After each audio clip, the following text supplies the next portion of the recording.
balimbing po guys ay madami rin siyang may bibigay na vitamina sa ating katawan, lalo po sa mga diabetes. Ayan po.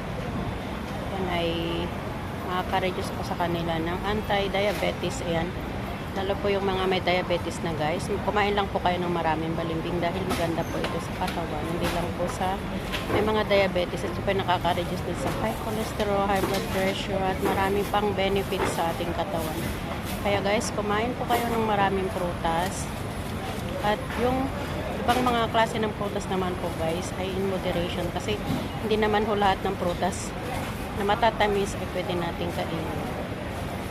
Yan guys. Kaya ang beneficial na prutas po ito guys ay ang balimbing na nakakapagbigay sa atin ng magandang vitamina sa ating katawan. Ayan guys. Maganda po siya. Ano po siya guys. Para po sa ganyan makapag kain po tayo.